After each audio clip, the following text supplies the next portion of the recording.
Hai guys, perkenalkan, nama saya Febrianti Luja, biasa dipanggil Febi. Di sini saya akan memperjelaskan tentang makalah saya yang berjudul Teori Bahasa dan Automata. Ada 4 sub pembahasan yang saya akan bahas hari ini. Yang ke-1 yaitu pengertian teori bahasa automata. Yang kedua, sejarah teori bahasa dan automata. Yang ketiga, konsep bahasa dan automata. Keempat, peran dan kegunaan teori bahasa automata. Baiklah, tanpa mengulur waktu lagi, saya akan membahas tentang sub pembahasan tadi satu persatu. Yang pertama, pengertian teori bahasa automata. Pengertian teori bahasa automata ini terdapat 3.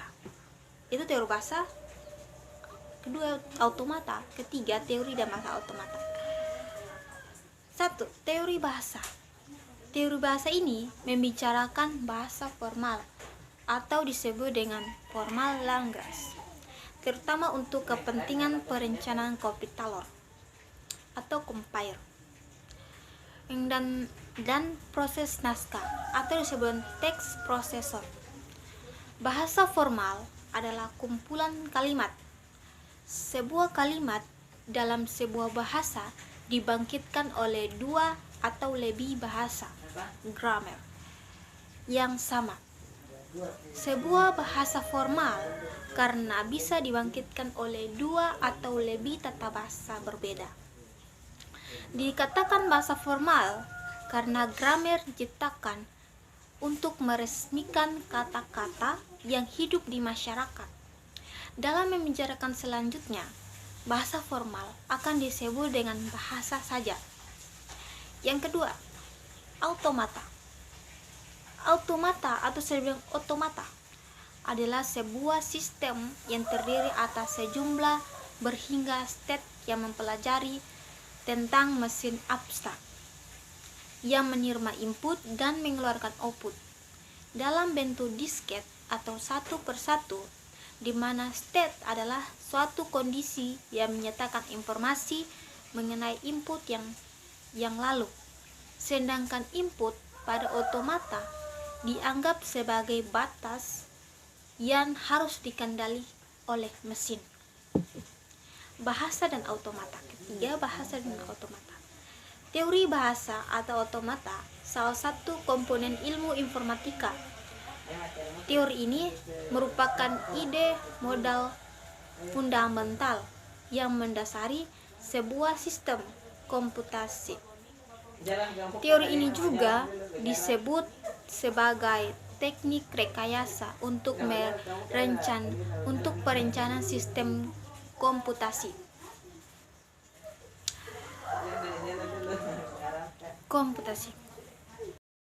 Kedua, kita akan membahas tentang pembahasan tentang poin kedua, itu sejarah teori bahasa dan automata.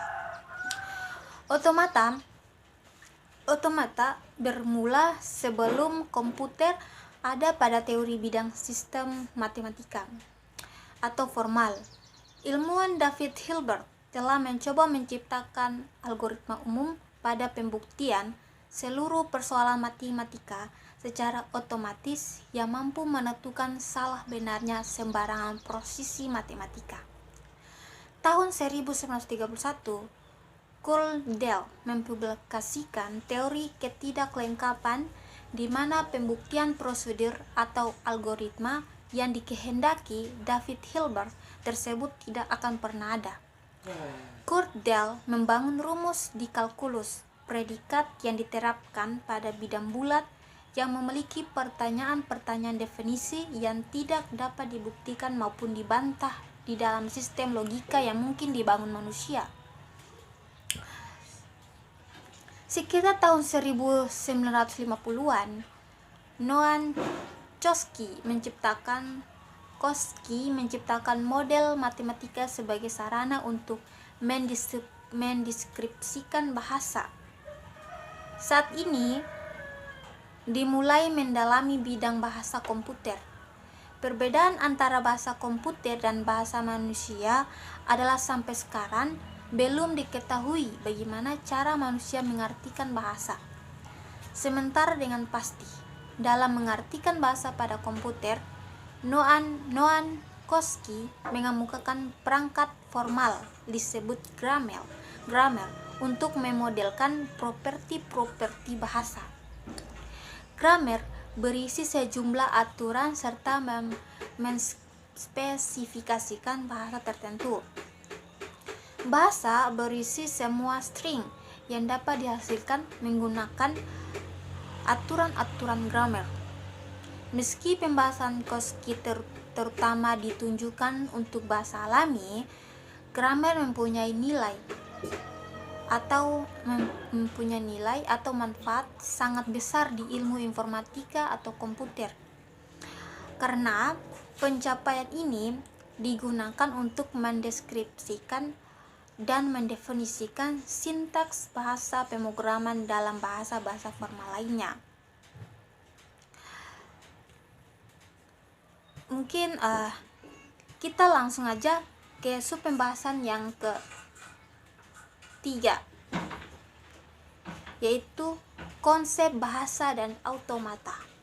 Ada beberapa konsep-konsep bahasa yang ada di dalam teori automata, yaitu ke-1, anggota alfabet di mana dinamakan simbol terminal. Yang kedua, kalimat adalah deretan hingga simbol-simbol terminal. Ketiga, bahasa adalah himpunan kalimat-kalimat. Keempat, string adalah suatu deretan berhingga dari simbol-simbol contoh A, B, C, atau simbol dan A, B, C adalah sebuah string. Kelima, simbol-simbol terminal seperti huruf kecil. Simbol operator itu seperti tanda tambah dan tanda bintang. Simbol tanda baca yaitu seperti dan tanda tanya, tanda titik 2, dan string yang tercetak tebal.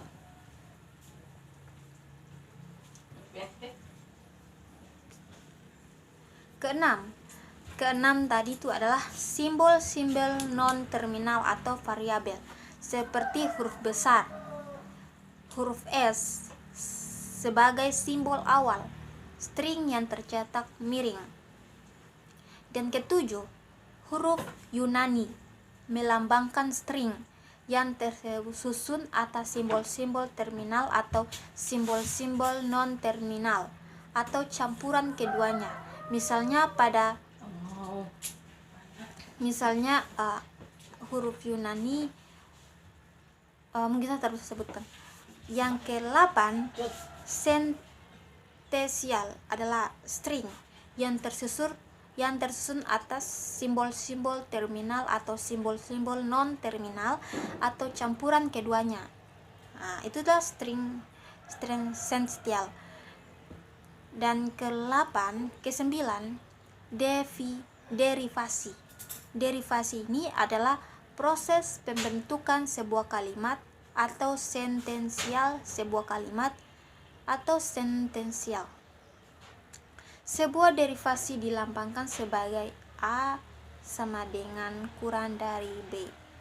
Itu dalam bahasa Yunani. Dalam bahasa. Ya. Langsung ke 4, yaitu pembahasan keempat, yaitu peran dan kegunaan teori bahasa automata. Peran teori bahasa dan automata pada komputer. Ada 2, yaitu peran teori bahasa automata pada komputer dan penerapan bahasa otomata dalam konsep keilmuan.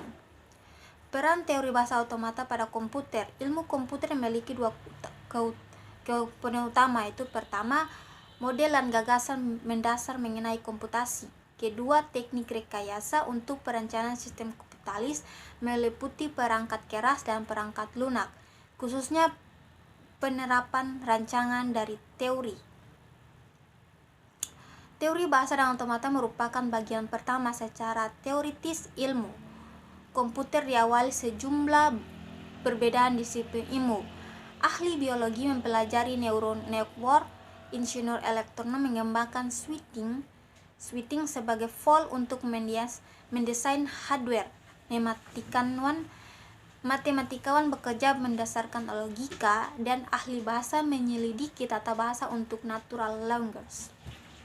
Yang kedua, penerapan bahasa dan otomata dalam konsep keilmuan. Teori otomata yang selain ini lebih banyak diterapkan dalam bidang tata bahasa formal, khususnya dalam pengembangan suatu compiler, juga dalam kegunaan untuk melakukan pemodelan dan pendekatan pemecahan masalah-masalah berkaitan dengan aplikasi-aplikasi dalam keputusan dan model mesin, hanya tepat jika solusinya didasarkan pada solusi otomata. Mungkin itu penjelasan saya tentang makalah saya. Jika ada kekurangan dan kesalahan, saya pribadi memohon maaf yang sebesar-besarnya.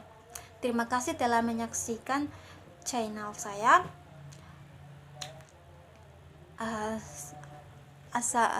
Baiklah, saya akan menutup pembahasan hari ini. Assalamualaikum warahmatullahi wabarakatuh.